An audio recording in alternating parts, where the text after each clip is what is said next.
자, 오늘은 상대습도라는 개념에 대해서 배워볼 건데, 이 상대습도라는 개념을 배우기 전에 저번 시간에 배웠던 포화수증기량이 어떤 거였는지 짚어보고 넘어갈게.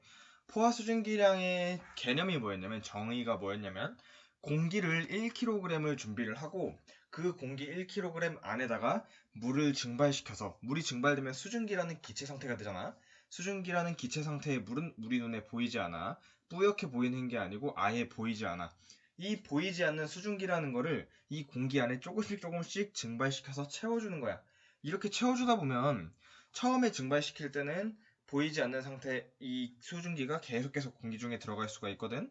근데 이 수증기가 차다 보면은 어느 정도 수준이 되면 더 이상 수증기가 들어가지 않게 돼. 수증기가 더 이상 들어가지 않게 되면 어떻게 되느냐? 이 안에 수증기가 가득 차면 그 다음부터는 수증기가 증발되면 우리가 눈에 볼 수 없는 수증기 상태로 돼 있는 게 아니고 물방울이 돼서 공기 중을 둥둥 떠다니게 된다. 이걸 응결이라 한다 그랬잖아. 이렇게 응결되기 전에 이 공기 안에 수증기로 최대한 채울 수 있는 그 양이 포화수증기량이었어. 그래서 지금 화면에 나와 있는 30g/kg이라고 써져 있는 이거는 무엇을 의미하는 거냐면 포화수증기량이 30g/kg이라는 거는 공기 1kg을 떠다 놓고 그 공기 1kg 안에 물을 증발시켜서 수증기로 가득 채울 때 총 30g까지만, 물을 30g까지만 요 안에 증발시켜서 채울 수 있다는 얘기야. 만약에 30g이 아니고 31g을 채웠다. 그러면 31g 중에 30g은 공기 안에 눈에 보이지 않는 수증기 상태로 녹아 들어가게 되고 나머지 1g은 더 이상 공기 안에 녹아있지 못하고 물방울 상태로 응결되게 된다. 뭐 이렇게 배웠을 거야. 그래서 포화수증기량은 결국 뭐냐? 공기 안에 최대한 채울 수 있는 양, 물의 양, 그거를 포화수증기량이라고 하는 거였어.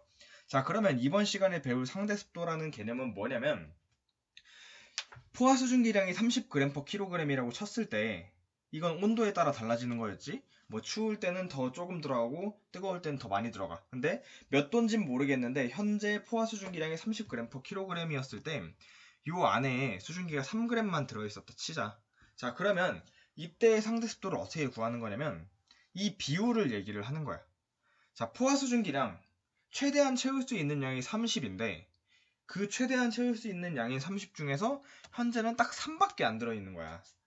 그러면 30g 안에 3g만 들어있을 때 이 퍼센트 비율이 얼마냐? 그게 바로 상대습도라는 개념이야. 식으로 쓰면 이렇게 되는 거지. 최대 30g을 채울 수 있는데 그 중에 현재 3g만 들어있다. 그래서 30분의 3이라고 써주고 거기에 100분율을 구하기 위해서 100을 곱해주면 이 계산 수치인 10, 이 10%가 현재 상대 습도가 되게 되는 거야. 상대 습도의 개념은 그냥 요거야. 최대 수증기가 갈 수 있는 포화 수증기량 분의 현재 얼마만큼 들어있느냐 곱하기 100. 이게 상대 습도야. 한 가지만 더 구해보자. 3g이 아니고 현재 만약에 수증기가 15g이 들어있었어. 포화 수증기량이 30인데 15g이 들어있었어. 그럼 이때는 상대 습도가 얼마냐? 물어보면 자, 이렇게 써주면 되겠지. 그냥 딱 암산으로 봐도 중3이니까 50%구나 알 수 있을 텐데 우리 처음 배우는 거니까 식으로 한번 써보면 30g 안에 최대 채울 수 있는 양인 30g 안에 현재 들어있는 양인 15g 이렇게 써주는 거지. 거기에다가 곱하기 100을 써주면 100분율을 계산할 수가 있게 되고 30분의 15 곱하기 100을 하면 50%다 이렇게 나오게 되겠지. 이런 식으로 상대습도를 우리가 구해낼 수가 있어. 자, 그러면 방금 배운 이 상대습도라는 개념을 가지고 문제들을 한번 풀어보도록 할게. 자, 바로 문제 푸는 건데 잠깐 인강 듣는 친구들은 잠깐 요거 정지시켜 놓고 문제 풀고 나서 한번 봐보도록 하세요. 설명은 바로 할게. 자, 이 문제를 보면은 10도인 공기 1kg에 상대 습도가 50%였다. 이렇게 문제에서 주어져 놓고 그 밑에 작은 문제로 1번 10도씨인 공기의 포화 수증기량이 얼마냐 이렇게 물어봤지. 자, 그러면 이 밑에 있는 1번 문제부터 풀어보도록 할게. 요건 되게 쉽잖아. 그래프만 읽을 수 있으면 돼. 방금 좀 전에 우리가 얘기했듯이 저번 시간에 얘기했듯이 포화 수증기량이라는 거는 차가우면 차가울수록 포화 수증기량이 작아지고 뜨거우면 뜨거울수록 포화 수증기량이 높아져. 그러니까 뜨거운 공기는 더 많은 양의 수증기를 가지고 있을 수가 있고 차가운 공기는 그거에 비해 좀 더 작은 양의 수증기를 가지고 있을 수가 있어. 그래서 지금 그래프가 이렇게 나와 있는 거야. 자, 이 그래프를 보면 10도인 부분을 보자. 화면에 동그라미 친 10도인 부분. 10도인 부분의 그래프를 타고 올라가 보면 8g, 10도일 때는 포화 수증기량이 8g이라고 나와 있지? 여기 화살표에 쳐져 있는 것처럼. 그래서 1번 문제는 그냥 그래프만 읽고 10도에서는 8g만큼 녹아 있을 수 있구나, 최대. 그래서 포화 수증기량은 단위까지 쓰면 8g/kg, 1kg의 공기 안에 8g까지 수증기가 들어갈 수 있다. 이렇게 1번을 풀어주면 될 거야. 자, 그러면 이제 2번을 풀어볼게. 이 공기의 현재 수증기량을 구하래. 이 공기의 현재 수증기량은 맨 위에 주어져 있는 상대 습도 50%라는 말과 우리가 1번에서 좀 전에 그래프 읽어서 알아낸 8g/kg 이걸 가지고 알아낼 수가 있지. 자, 어떻게 구하느냐? 자, 10도일 때 최대 채울 수 있는 양이 얼마라고? 그래프에 나와 있는 것처럼 8. 근데 현재 들어있는 양을 우리가 지금 구하고 싶은 거잖아. 이 현재 들어있는 양을 미지수 x라고 할게. 자, 최대 채울 수 있는 양 8g 중에 현재 얼마 들어있는지 모르겠어. 거기다 100을 곱했더니 문제에 나와 있는 것처럼 상대 습도가 몇이었대? 50%였대. 자, 다시 읽어줄게. 최대 채울 수 있는 포화 수증기량인 8 중에 현재 몇 들어있는지 모르겠으니까 8분의 x 거기다 곱하기 100을 했더니 문제에 주어져 있는 것처럼 상대 습도가 50%라고 나왔다는 거 아니냐. 요 식을 구해주면 현재 얼마만큼의 수증기가 들어있었는지 알 수가 있겠지. 자, 50%면 뭐 중3이니까 암산으로 x가 4구나 이렇게 알아낼 수가 있겠지. 현재 수증기량은 4g이야. 자, 뭔 소리인지 모르겠는 친구는 옆에 있는 식을 그냥 직접 한번 풀어봐. 8분의 x 곱하기 100이 50%다. 요거씩 풀어보면 현재 수증기량이 4g 들어있었구나. 이렇게 알 수가 있을 거야. 자, 이렇게 현재 수증기가 얼마 들어있는지를 상대 습도라는 개념과 포화 수증기량 이 두 개를 가지고 알아낼 수가 있는 거야. 자, 그러면 그 다음 문제로 한번 넘어가 볼게. 여기까지는 쉽죠? 자, 이 공기를 포화시키려면 수증기 몇 g을 더 증발시켜야 되니? 방금 했던 문제니까 자, 이 부분을 봅시다. 좀 전에 현재 상대 습도가 50%니까 8g 안에 포화 수증기량 8g 안에 4g만 들어있었다. 여기까지 알아냈잖아. 자, 여기에 있는 공기를 포화시키려면 저번에 했지? 몇 g을 더 증발시키면 이 공기가 포화가 되겠냐? 최대 8까지 채울 수 있는데 지금 4만 들어있으니까 4g만큼 더 채울 수가 있겠지. 4g만큼 더 채워주면 원래 들어있던 양 수증기의 양 4g에 새로 증발시킨 4g이 합쳐져서 포화 수증기량 8g이 딱 채워지게 되고 이 공기는 포화가 되게 될 거야. 자, 그러면 답은 4g이 되는 거고 만약에 이 4g보다 좀 더 많은 양의 공기를 증발시켰다. 물을 증발시켰다. 그럼 어떻게 된다 그랬었지? 만약에 5g, 6g, 7g 이렇게 증발을 시켰어. 그러면 포화 수증기량인 8g보다 수증기의 양이 더 많아지게 되잖아. 9g, 10g 더 많아지게 되잖아. 그럼 더 이상 눈에 보이지 않는 수증기로 있지 않고 물방울이 돼서 공기 중에 둥둥 떠다니게 된다 그랬어. 응결이 돼서 둥둥 떠다니게 된다고 그랬어. 이 응결이라는 거를 말로만 들으니까 무슨 상황인지 좀 이해가 잘 안 되잖아. 응결이라는 거는 더 이상 보이지 않는 수증기가 돼 있는 게 아니고 물방울로 보이는 거야. 안개 낀 것처럼. 그래서 요거를 그 응결된다는 내용을 동영상으로 보게 되면 지금 보여줄 동영상처럼 나오게 될 거야. 이 동영상 내용이 뭐냐면 우리가 요 뒤에 구름 생성하는 단원이 나오는데 그 구름 생성하는 단원에서도 지금 요 영상이 약간 참고가 될 거야. 눈에 보이지 않는 수증기가 포화 수증기량을 넘어가서 눈에 보이는 물방울이 되는 그 장면을 보여주는 거거든. 자, 영상을 보면 어떤 외국인 아저씨가 펌프질을 하고 있고 이 페트병 밑에 물이 들어있잖아. 요 안이 수증기로 가득 차 있는 거야. 페트병 안이 보이지 않는 수증기로. 자, 근데 이 수증기량이 포화 수증기량을 넘어가게 되면 이렇게 이 안이 물로 가득 차게 돼. 눈에 보이는 이 물방울, 하얀 물방울들로 가득 차게 돼. 이런 거를 응결이라고 얘기를 하는 거야. 자, 그래서 지금 요거에 대한 정확한 원리, 요 정확한 원리는 뭐 팽창과 관련된 건데 요 정확한 원리는 나중에 구름 단원에 가서 자세하게 배우도록 할 거고 오늘은 이 응결에 대해서 살짝만 배우도록 할게. 우리가 포화 수증기량을 넘어가서 응결을 시키게 되는 방법이 되게 기본적으로 두 가지 방법이 있어. 어떤 방법이 있냐면 자, 20도에서 현재 예를 들어서 수증기가 8g만큼 있었다고 치자. 이 8g만큼 있었던 이 공기를 포화시키는 방법이 두 가지가 있는데, 첫 번째는 뭐냐? 제일 단순하게 여기다가 수증기를 더 채우는 거지. 더 증발시키는 거지. 7g을 채우면 포화가 되잖아.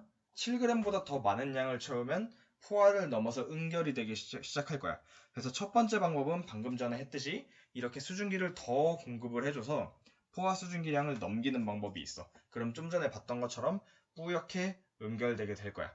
자, 그리고 두 번째 방법은 지금 요 그림을 보면 바로 생각나는 게 있지. 위로 가는 거 말고 옆으로 가도 포화시킬 수가 있겠네. 자, 어떻게 하느냐. 현재 20도였던 요 공기를 차갑게 만드는 거야. 15도, 10도 점점 차갑게 만들면 10도가 되는 순간 어떻게 되나? 포화가 되게 돼. 차가워지면 포화 수증기량 자체가 점점 줄어들기 때문에 8g만큼 현재 수증기가 있었고 포화 수증기량은 15였잖아. 20도에서. 근데 이게 10도만큼 냉각이 되게 되면 현재 수증기량은 8로 그대로 유지가 되겠지만 최대 채울 수 있는 포화 수증기량이 더 낮아지게 돼. 8g으로. 그래서 온도가 10도가 되는 순간 포화가 되게 될 거고 10도보다 더 추워지면 어떤 일이 일어나냐? 응결이 되겠지. 왜? 포화 수증기량보다 현재 수증기가 더 많으니까 더 이상 수증기를 수용하지 못하고 물방울들이 생기게 될 거야. 이런 식으로 온도를 차갑게 만들어서 응결시키는 방법. 이렇게 두 가지가 있어. 자, 그러면 여기서 이슬점이라는 개념을 배울 건데, 자, 이슬점은 뭐냐? 이슬점이라는 거는 온도를 차갑게 만들다 보면 응결이 되잖아? 온도를 차갑게 만들다 보면 응결이 되는데, 응결되기 직전, 그러니까 온도를 차갑게 만들어서 포화가 되는 그 순간에 온도를 이슬점이라 그러는 거야. 포화가 되는 순간에 뭐 수증기량 이런 게 아니고, 포화가 되는 순간에 온도, 10도, 이슬점이 얼마냐? 10도. 이게 이슬점이야. 알겠니? 자, 그러면 요거를 가지고 또 문제를 풀어보도록 할게. 자, 요 문제인데 잠깐 정지시켜 놓고 한번 풀어보세요. 자, 이 문제는 어떻게 푸는 거냐면, 자, 문제에 있는 내용부터 한번 보자. 10도씨인 공기 1kg의 상대 습도가 50%였대. 자, 여기서 10도. 10도인 부분의 상대 습도가 50%였대. 자, 이제 암산으로도 될 거야. 50%니까 최대치가 8이잖아. 10도일 때 포화 수증기량 최대치가 8이잖아. 8에 50%만큼 습도를 가지고 있었다는 거잖아. 그럼 8에 50%니까 4g만큼 들어있었구나. 바로 이렇게 알 수 있지. 근데 우리가 굳이 식으로 쓰면 이렇게 되겠지. 10도에서의 포화 수증기량인 8분의 현재 수증기량 X 거기다가 100을 곱하면 상대 습도인 50%가 나온다. 이렇게 식을 써놓고 요 식을 계산해보면 방금 우리가 암산했던 것처럼 현재 수증기량이 4g 있었구나. 이렇게 알 수가 있어요. 그래서 기본적으로 현재 수증기량이 4g이었다는 거를 맨 위에 있는 두 줄을 가지고 풀어내는 거야. 이 풀어낸 내용을 가지고 이제 4번 문제 한번 풀어보도록 할게. 이 수증기를 응결시키려면 온도를 몇 도로 낮춰야 되느냐 이렇게 물어봤지. 응결시키는 방법은 두 가지가 있었어. 하나는 수증기를 더 추가하는 거. 요거 같은 경우에는 추가해서 4g 이상 채우면 이제 응결되기 시작하겠지. 근데 이렇게 수증기를 추가하는 거 말고 또 한 가지 방법이 뭐였냐면 온도를 차갑게 냉각시키는 거야. 자, 여기 있는 그래프 상으로는 온도를 몇 도까지 냉각시켜야 되냐면, 자, 0도까지만 딱 냉각시키면 포화 수증기량이 4g이 되면서 현재 수증기량인 4g과 같은 값을 가지게 되잖아. 그러니까 0도가 되는 순간 이 기체는 포화되게 되는 거고 0도보다 낮아지면 응결돼서 아까 우리가 영상에서 봤던 것처럼 뿌옇게 바뀌게 되는 거지. 자, 그러면 이 문제의 답은 간단하네. 0도가 되는 순간부터 응결된다. 자, 그러면 이렇게 문제를 풀 수가 있고, 만약에 5번 문제에서 이렇게 물어봤어. 이거 이슬점 얼마냐? 자, 이슬점의 뜻이 뭐였어? 차갑게 만들어서 응결될 때, 그때 온도였잖아. 그러니까 4번 문제랑 5번 문제는 사실상 똑같은 문제야. 이슬점이라는 용어를 썼을 뿐이지 똑같은 문제야. 그래서 응결될 때의 그 온도, 이슬점은 얼마냐 물어보면 4번에서 풀었던 것처럼 똑같이 0도다 이렇게 얘기하면 되는 거야. 자, 그러면 이제 마지막 문제, 요 문제 하나만 풀고 오늘 마무리하도록 할게. 그래서 요 문제는 한번 정지시켜 놓고 풀어보고 그 다음에 한번 설명 들어보세요. 자, 한번 풀어보자. 30도씨인 공기 1kg의 상대 습도가 60%였대. 이제 간단하지. 요 말만 보면 현재 습도, 현재 수증기량 얼마였는지 알 수 있잖아. 자, 어떻게 하느냐. 30도씨일 때 이 공기의 포화 수증기량, 그러니까 최대치까지 채울 수 있는 양이 25g이야. 자, 근데 25g 중에 얼마 들어있는지 모르겠는 X만큼 들어있는 양이 상대 습도가 60%였대. 그럼 식 한번 바로 세워보면, 자, 최대 25분의 현재 수증기량 X 곱하기 100이 60%였다는 거잖아. 자, 요거 계산을 해주면, 공책에다 한번 계산해봐. 계산해보면 15g이라고 나올 거야. 자, 15g이라고 나올 건데, 자, 요걸 가지고 이제 풀어보면, 30도에서 수증기량이 15g이었는데, 요거를 냉각시키다 보면 이슬점에 도달할 거 아니야. 냉각을 시키다 보면 응결되는 지점이 나오게 되는데, 그게 언제냐? 요때지. 그래서 30도였던 이 온도를 20도까지 낮춰주게 되면, 이게 포화가 되고 그거보다 낮아지면 응결이 되게 되는데, 자, 그럼 이슬점은 얼마냐? 이제 너무 쉽네. 여기서 만났으니까 15다. 이렇게 쓰면 틀리지. 왜 틀리냐? 이슬점이라는 건 좀 전에 얘기했듯이 온도야, 온도. 이슬점이라고 돼 있으니까 뭐 어디 지점인 것 같고 이렇게 헷갈릴 수 있는데, 이슬점은 그때의 온도를 얘기하는 거야. 옛날에 뭐 끓는 점, 녹는 점 이런 거랑 똑같아. 맨날 끓는 점, 온도, 녹는 점 찾아라 그러면 여기요, 이 점이요 이랬잖아. 그거 아니었던 것처럼 그게 아니고 온도였잖아. 그것처럼 이슬점 역시 온도를 얘기하는 거야. 자, 그래서 이 문제를 풀어보면 포화 수증기량인 15g 그리고 현재 수증기량인 15g 이게 일치하게 되는 온도인 20도, 요 부분이 이 문제의 이슬점이 되게 되는 거야. 그래서 이슬점은 얼마냐 물어보면 20도다 이렇게 얘기하면 된다는 거지. 자, 그래서 오늘 배운 거 정리하면, 오늘 배운 거 사실 개념은 두 가지만 배웠어. 첫 번째, 상대습도. 상대습도라는 건 전체 포화 수증기량 분의 현재 수증기량 곱하기 100. 그러니까 포화 수증기량, 최대치 채울 수 있는 수증기량 중에 현재 몇 퍼센트 정도 수증기가 들어있느냐. 요게 상대습도였고, 그리고 두 번째 배웠던 개념인 이슬점. 이슬점은 뭐였냐? 온도를 차갑게 만들다 보면 응결되고, 포화되고, 그 다음에 응결되기 시작하는 지점이 있는데, 그때의 온도가 바로 이슬점이다. 그거를 가지고 우리가 여기 있는 그래프의 문제들을 여러 가지 풀어봤던 거야. 오늘은 여기까지 하고, 다음 시간에는 이 이슬점, 상대습도, 포화수증기량 이런 거에 대한 문제들을 많이 풀어보는 시간을 한번 가져볼게. 자, 오늘은 여기까지.